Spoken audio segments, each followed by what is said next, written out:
बड़ा पार्टी होता है और पार्टी से बड़ा देश होता है। तो अगर मैं देश हित में बातें कर रहा हूं तो उस देश हित में बात कर रहा हूं, उसको मैं पार्टी हित में बात कर रहा हूं, पार्टी की भलाई चाहता हूं।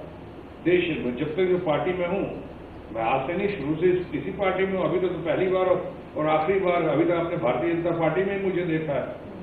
तो एक वफादारी है, एक हमारी भलमनसी है, एक हमारे अंदर वो एक बड़ी अच्छी फीलिंग रहती है अपनी पार्टी और अपनी पार्टी के अच्छे अच्छे नेतृत्व के लिए।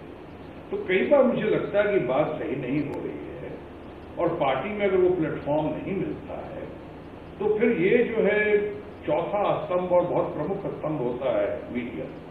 तब मैं मीडिया में जाता हूं, अगर मौका मिलता और अपनी पार्टी में प्लेटफॉर्म को सुनता को बोलता तो मैं मीडिया से सब बात नहीं करता। अब जब मैं मीडिया से बात करता हूं तो आपको ये देखना होगा कि जो कह रहा हूं वो सही कह रहा हूं या गलत कह रहा हूं। आज तो आपको भी और ज्यादातर लोगों को यकीन आ गया कि नोटबंदी जो हुआ वो नोटबंदी लोकशाही का नतीजा नहीं था बल्कि तानाशाही का नतीजा था। सब लोग कहते हैं लोग नोटबंदी हुई तो लोगों ने देखा कि अच्छे अच्छे ठेले वाले, रेवड़ी वाले, पटरी वाले, दुकानदार, छोटे छोटे व्यापारी, क्या हशर हुआ उनका। हमारे डेली वेजेस पे जो काम कर रहे थे उनका क्या उनका हशर हुआ। कहाँ गए वो लोग? कहीं घर से भाग गए, छोड़ गए, दुकानें बंद हो गई, फैक्ट्रियां जो है छोटे छोटे उनका काम बंद हो गया, लोग बेरोजगार हो गए, तबाह हो गए, त्राहिमाम स्थिति हो गई।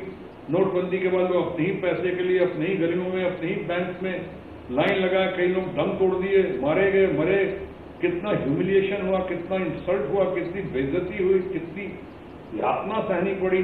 तो अगर इस नोटबंदी के बारे में बात की तो लोगों ने कहा कि भाई कोई तो है जो अपनी पार्टी में भी रहते हुए भारतीय जनता पार्टी में है, लेकिन उसके बाद भारत के हित में बात कर रहा है, भारत की जनता के हित में बात कर रहा है। मैं भारतीय जनता पार्टी का हूं, लेकिन उससे पहले और उससे बढ़ के मैं भारत की जनता का, तो भारत की जनता का हूं तो मैं जाहिर है कि सब बातें जो कर रहा हूं अपने स्वार्थ, अपने लिए तो कोई फैक्ट्री नहीं मांगी मैंने, अपने लिए तो कोई डील नहीं किया मैंने, अपने लिए तो मैंने नहीं कहा कि मुझको ये लाइसेंस दे दो, कुछ नहीं। मैं भारत की जनता के लिए बात की मैंने, जो भारतीय जनता पार्टी को उसी दृष्टिकोण से देखना चाहिए था। और ऊपर से आपने कॉम्प्लिकेटेड, महा कॉम्प्लिकेटेड जीएसटी कर दिया। रात के 12 बजे तो आपने ऐसा किया कि दूसरी आजादी मिल गई देश को।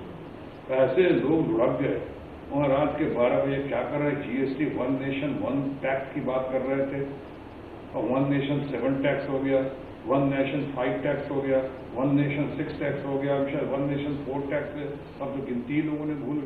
आपको देखो एक से व्यापारी बर्बाद हो गए।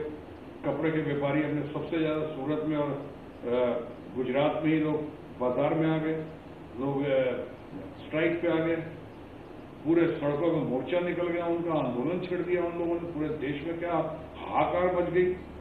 दुनिया में किस मुल्क में जीएसटी है? और हमारे अपने माननीय प्रधानमंत्री जी ने ही, ये तो रिकॉर्ड पे है, सबसे ज्यादा तो विरोध उन्होंने जीएसटी का उन्होंने खुद किया था। फिर अचानक रातों रात क्या हो गया, किस तरह से करके, क्यों, किनके फीडबैक किसने दिया, क्या हो गया कि दुनिया के कितने मुल्कों में, तो मलेशिया में सुना है जीएसटी हटाने वाला है ये। तो ये सब मतलब जो बातें करता हूं, अब इस पे क्या लगता है कि चूंकि मैं स्तुति गान नहीं कर रहा हूं, इतना सीनियर होने के नाते, इतने सालों से पार्टी में होने के बाद, अगर मैं स्पेड को स्पेड करता हूं या सही मायने में फीडबैक देता हूं और स्तुति गान नहीं करता हूं, न कर सकता हूं, जिसको आपको और हमारी भाषा में चमचागिरी कही जाती है, वो नहीं करता हूं मैं, तो नहीं करता हूं तो इस पर रामांजित। लेकिन उन बातों को मैं दोहराना नहीं चाहता हूं, लेकिन मैं तो कह चुका हूं, लोग देखते हैं, लोग जानते हैं, लोग मानते हैं कि ये 1 man show and 2 man army, तो मैं कह चुका हूं।